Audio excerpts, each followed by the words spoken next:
Préjugés, volume 1, chapitre 5.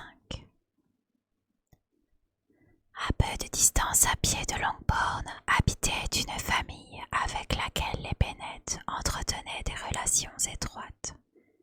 Sir William Lucas avait autrefois tenu un négoce à Meryton.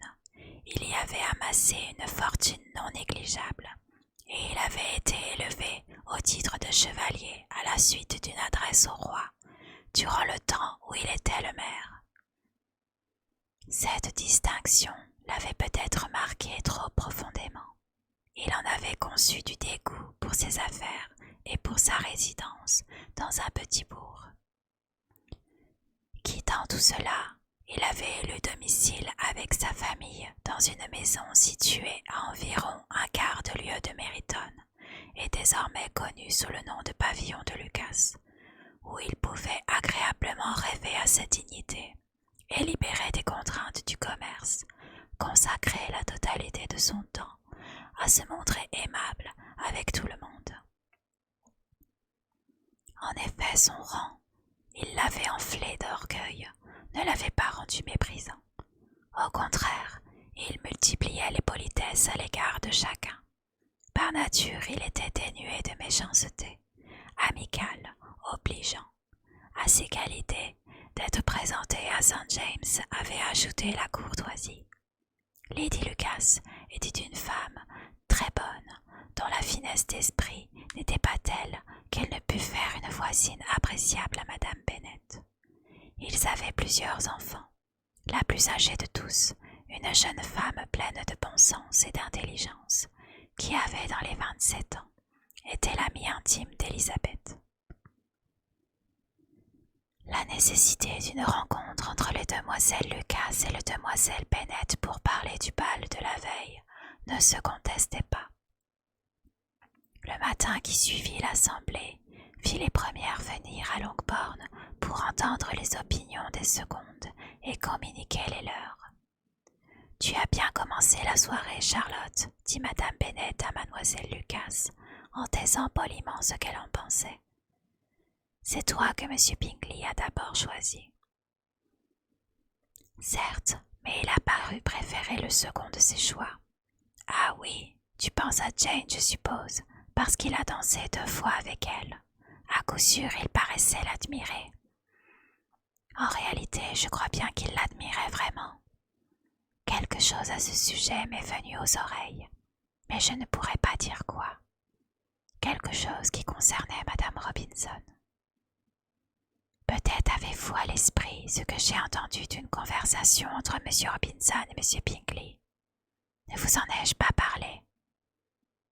M. Robinson lui demandait ce qu'il pensait de nos assemblées de Meryton. S'il ne croyait pas qu'il y avait beaucoup de jolies femmes dans l'assistance, et laquelle il jugeait la plus charmante. Il a répondu aussitôt à la dernière question. Oh, sans aucun doute, l'aînée des demoiselles Bennet. On ne peut hésiter là-dessus. Ma parole, c'est sans équivoque. On pourrait en conclure que... Mais il n'en reste pas moins, tu sais, que tout cela peut n'aboutir à rien. Il y avait davantage de profit à tirer de ce que j'ai surpris que de ce que tu as pu entendre, Elisa, reprit Charlotte.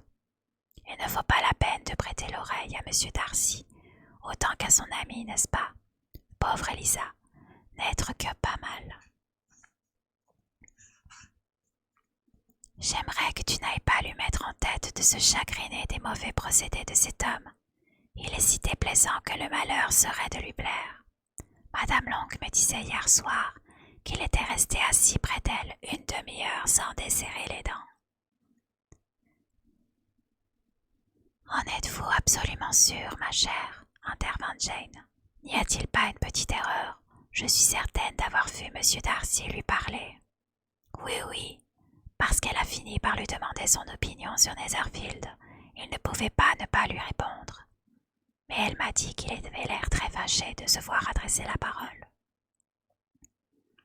Selon mademoiselle Bingley, dit Jane, il n'est pas bavard, à moins qu'il ne soit parmi ses intimes. Mais avec eux, il est tout à fait charmant. Je ne crois pas à un mot, ma chérie. S'il était tout à fait charmant, il aurait parlé à Madame Long, mais je vois comment les choses se sont passées. Tout le monde dit qu'il est bouffi d'orgueil. Il a dû, je ne sais trop comment, entendre dire que Madame Long n'avait pas de voiture à elle, et qu'elle était venue au bal dans une chaise de louage.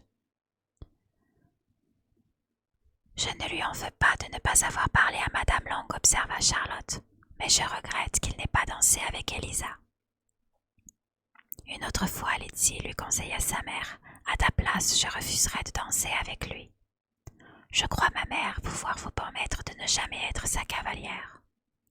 Son orgueil, reprit Madame Lucas, ne me choque pas autant que l'orgueil me choque d'ordinaire, car il a une excuse. On ne peut s'étonner qu'un si beau jeune homme, avec famille, fortune, tout en sa faveur, ait une opinion de lui-même. Si je puis m'exprimer ainsi, il a le droit d'être orgueilleux. C'est juste, repartit Elisabeth, et je pourrais facilement lui pardonner son orgueil s'il n'avait pas souffrir le mien. L'orgueil, professa Marie, qui se piquait d'émettre des réflexions pleines de sagesse, est, j'en suis persuadée, un défaut très répandu. Si j'en crois tout ce que j'ai lu, je suis convaincue que son universalité, du fait de la nature humaine, y est particulièrement portée, et que très peu d'entre nous sont à l'abri d'un sentiment de complaisance à l'égard d'eux-mêmes fondé sur la possession de quelque qualité, réelle ou imaginaire. La vanité et l'orgueil sont deux choses distinctes, bien que les mots soient souvent utilisés l'un pour l'autre. On peut être orgueilleux sans être vain. L'orgueil a trait davantage à l'idée que nous nous faisons de nous-mêmes. La vanité est ce que nous voudrions que les autres puissent penser de nous. Si j'étais aussi riche que M. Darcy, s'écria un jeune Lucas qui avait accompagné ses sœurs, je ne me soucierais pas de savoir si j'avais trop d'orgueil ou non. J'aurais une meute de chiens et je boirais une bouteille de vin par jour. En ce cas, insurgea Madame Bennet, tu boirais beaucoup plus qu'il n'est permis si je te voyais faire. Je t'enlèverais ta bouteille tout de suite. Le garçon protesta qu'elle n'en ferait rien, elle qu'elle saurait l'y forcer, et le débat ne se termina qu'avec la visite.